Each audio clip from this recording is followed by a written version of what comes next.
बहन जी ने मुझे आज प्रभारी प्रत्याशी घोषित किया है। मैं भरोसा देता हूं बहन जी को, धन्यवाद देते हुए प्रणाम करते हुए शहीदी धरती मधुबन से कि निश्चित रूप से मधुबन का परिणाम, मऊ जनपद का परिणाम बहुजन समाज पार्टी के पक्ष में जाने वाला है।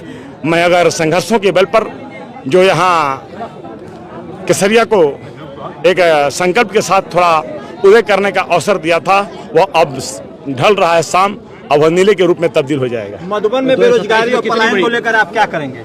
मधुबन में बेरोजगारी और पलायन के सवाल पर जब मैं विधायक बनूंगा तो हाउस में नीति तय करूंगा इसकी, क्योंकि यह अब मधुबन विधानसभा से हम लोग के पूर्व में किए गए प्रयास से, भारत सरकार के किए हुए एक काम से मधुबन विधानसभा बड़ी रेलवे लाइन के रूप से भी जुड़ गई है। अब बीच से 4 लेन भी निकल रहा है, जो भविष्य में 6 लेन भी हो सकता है। इस नाते मधुबन में प्लान रोकने के लिए काटान पीड़ितों और बाढ़ पीड़ितों और मैं कहूँ देवरांचल में लाखों आबादी है, उनके लड़कों को से सभी समाज के नौजवानों को काम देने के लिए हम प्रयास करेंगे कि औद्योगिक इकाइयों का कहीं ना कहीं स्थापना मधुबन विधानसभा में हो, क्योंकि इस देश के लोकतंत्र में जितना अधिकार गोरखपुर को है, जितना बनारस, जितना काशी को है, जितना अन्य बड़े नेताओं के क्षेत्र को है, उससे कहीं ज़्यादा अधिकार दोहरी घाट मधुबन के धरती को है, जहाँ के जवानों ने अपने खून से इस लोकतंत्र के, इस स्वतंत्रता के इतिहास को लिखा है। इस नाते मधुबन में औद्योगिक इकाइयाँ जहाँ बैठाई जाएंगी, वहीं मऊ जनपद में बंद हुई औद्योगिक इकाइयों को भी कैसे किस रूप में नौजवानों के लिए चलाया जा सके, इस पर मैं काम करूंगा।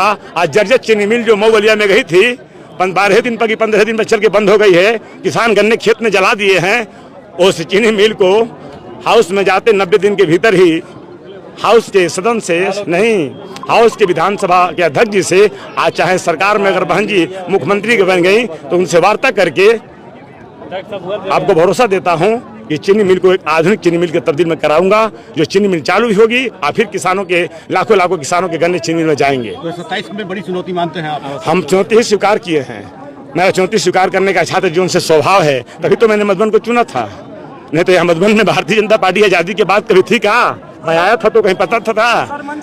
7 में 27 तो पाई थी, 12 में चली गई थी जनवादी पार्टी को, और 14 में ही मैंने 4 साल के प्रयास में लोकसभा में सबसे ज्यादा वोट मोदी जी के चुनाव में दिला दिया था मधुबन में। इस नाते में चुनौती स्वीकार करना मुझे पसंद है। मधुबन में मंत्री और सांसद के टकराव को कैसे देखते हैं आप? क्या कहेंगे, इसको कैसे निपटेंगे? कहीं ना कहीं आपको भी चुनौती आएगी?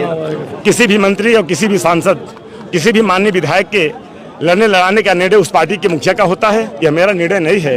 अब जो मेरा निर्णय होना था वह अंतरात्मा की आवाज पर हजारों कार्यकर्ताओं और लाखों जनता के विचार से मैंने लिया है। अकेले कोई निर्णय मैंने नहीं लिया है। मैंने बसपा में जाने से पहले लगभग यहाँ 200 जगह चौपाल किया है।